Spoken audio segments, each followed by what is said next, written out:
That's what I think. I think that people are served up their experiences, 101, 201, 301, just like the university, the model is pretty much cloned on over to workplace learning, courses to courses, horses to horses. And I don't think workplace or government learning takes advantage of its opportunity to think about things in a more performance-centric and more personalized way. Okay. Let me ask Jay, what do you see as the essence to be put into a sentence or two? Well, it's tough to pick one thing, but I mean, It is. learning is social, and most training is not social. I think we've got to focus more on collaboration and on bringing people together, and less on memorization of content. Okay. Jay Liebowitz?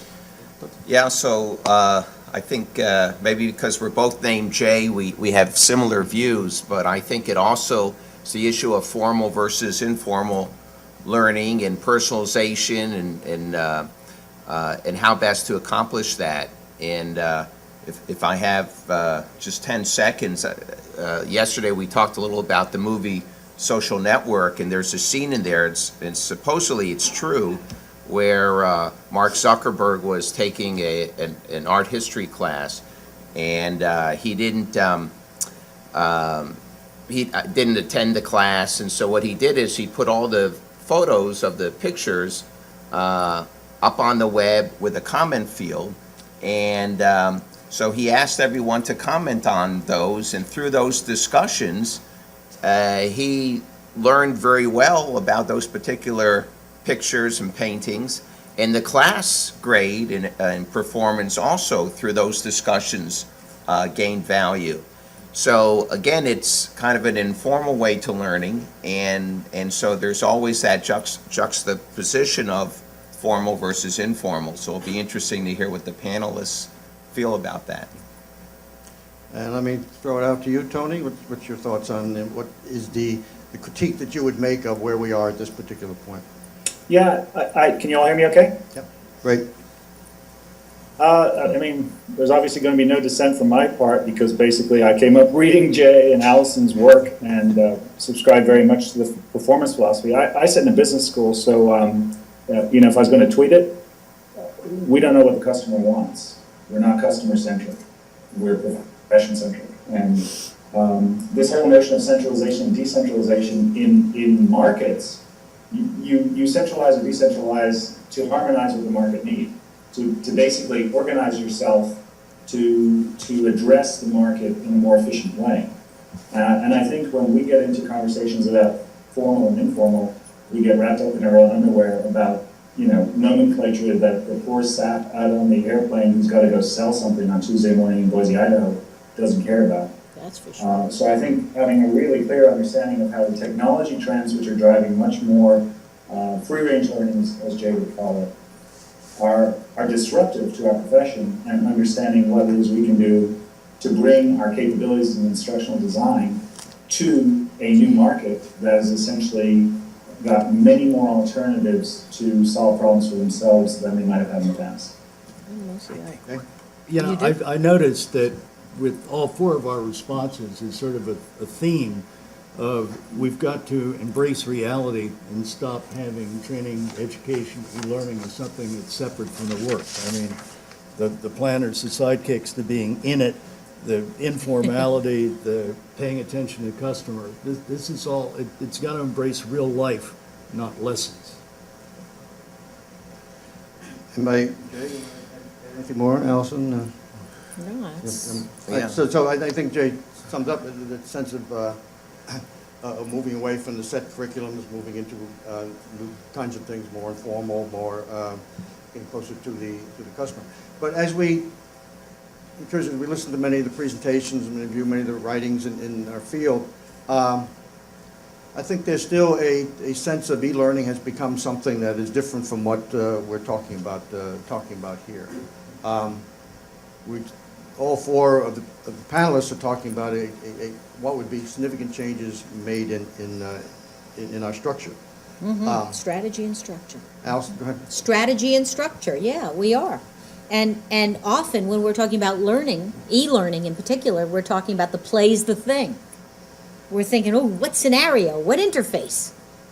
And that's not what we're talking, that's not that we're not against it. I admire it. When I see it done well, I love it. But I'm not sure it makes all that much difference, because it's a onesie by onesie. What makes a difference is clarity of expectations, choice, how much choice, who decides, are we ever assessing? You know, a lot of the times when we talk about informal learning, it works because we're going to assess them at the end. We'll let them be informal, be funky, do their own thing, until they have to pass something, prove something.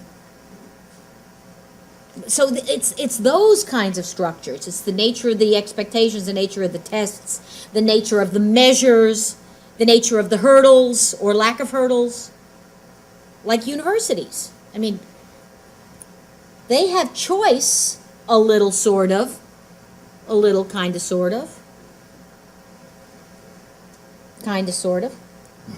But it's not about, it's certainly, they're not worried about augmented reality and mobile performance support. And I mean, those are great, fascinating things. But what's interesting about them is the larger strategy thing that Jay Cross just talked about, bringing it closer to where they might need it, getting the information, education, and support closer to where the need is.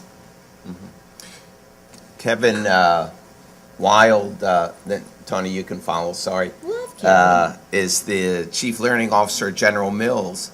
And actually, there was an article that appeared, I think it was May 30th of this year, so not too long ago.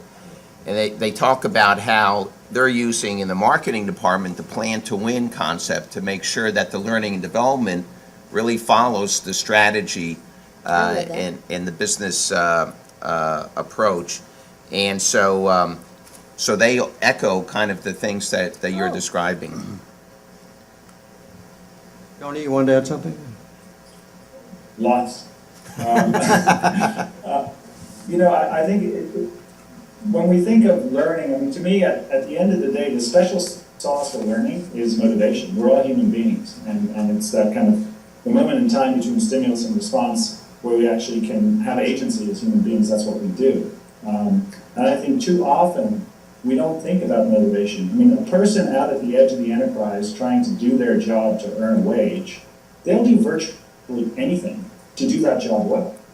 And if that means they have to slog it through an LMS and find the nugget of information in a topically derived piece of content, they'll do it. They're not happy about it.